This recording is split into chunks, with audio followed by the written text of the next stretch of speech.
you know, I'm gonna have to discuss this with my wife before I can spend that kind of money. Hey, I really appreciate what you're doing here, but I'm gonna have to run this by my partner, make sure that everything's kosher. We'll get back to you. How do we handle the partner and spouse objection? That's what we're going to talk about today. Let's jump into it here.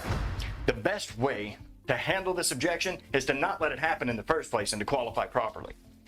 Now, if you'd like to learn more about how to handle your closing call properly, first of all, check out some of the other videos that I've got. Second of all, click that little link down in the description.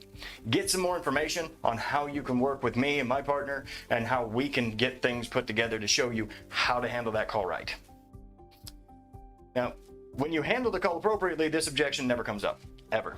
Literally, never. You gotta get to it. If it's not part of your script and built in to handle it properly in the first place, if you're not qualifying properly, and it does come up, or that rare occasion that you just didn't qualify pricing quite as well as you should have, and they say, yes, I'll be able to do it, but then you get down to the end, they say, wow, that's more than I thought it was. I definitely have to check before I can spend that. That's still a qualification problem, but you know what? It still comes up. So how do we handle it when it does? Well, when you get the partner objection, it's usually a smoke and mirrors thing. It honestly is. Most people have the ability to make the decision if they're on the phone with you in the first place. They honestly do. I'm telling you right now, I've been married for 20 years now. If I'm on the phone with somebody because I want something, I can spend the damn money. All right, she may not like it. We may have a discussion about it later, but I can. And she can too. Right? We both do. And then it's a conversation between us about why and what. They have the ability to do so. You don't want to come across like the used car salesman. Oh, come on now. Who wears the pants in this family? Okay, don't do something stupid like that. Handle it with more tact than that. But it is a mindset issue. It's not an issue that should ever come up, but it is a mindset issue. When it does come up, you need to ask. You need to find out, why is it coming up? Just like every other objection. If you knew that you were going to have to talk to her about spending the money, what exactly was the point in jumping on this call today to find out when you weren't ready? Find out. It's really simple. Hey, I get that. I wouldn't want to cross my wife and make her too angry either. What do you think she's going to say about it? Find out where they're at.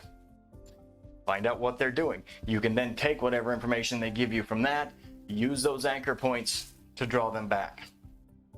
It's all about the anchor points. I've talked about this in other objection videos. Go back and watch those if you don't get that yet. Those anchor points and what you get by finding out information properly throughout the call are really what's going to handle it here. It's best to stop this one from ever coming in the first place by asking within the first 5 or 10 minutes of the call.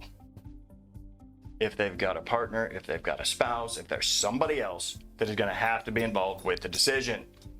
If you're not asking that early in your call, you're setting yourself up to get smacked in the face with this objection, and you deserve it. Stop it from coming. Plain and simple. This objection I see so many people having trouble with, and yet it's really one of the easiest ones to handle out of all of them. It's the easiest one to keep from coming at all. The others you can get. Every now and then, even if you try to handle it right, they may still come up. This one here, there should be no reason it ever comes up if you ask about it right in the first place. Honestly, there's not a lot more I can tell you about it than that. Find out why it's coming up now, why they didn't mention it earlier. Find out what the other person is going to have to say about it, what they think their opinion will be about it. And then, last resort, you just can't get them to push past it.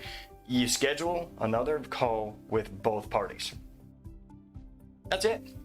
Schedule another call with both parties, get them both on the phone, and then you have to handle that situation properly, which is a whole nother video, because you're closing something different at that point, right? At that point, you have to close the partner on supporting the person you were talking to in the first place. Whole new thing.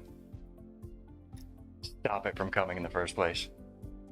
Look, hit that subscribe button, hit that like button, hang around, get some more information. If there's any objections you'd like to see me handle, please post them down in the comments.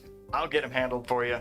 If you'd like to see me do some live work where, I've got a partner on a Zoom call or something, throwing objections for me to handle as we go, let me know. That could be something I could get done. Thank you all very much for being here. I appreciate it. I'm Don Stratton, Godfather of Sales. We'll catch you in the next one.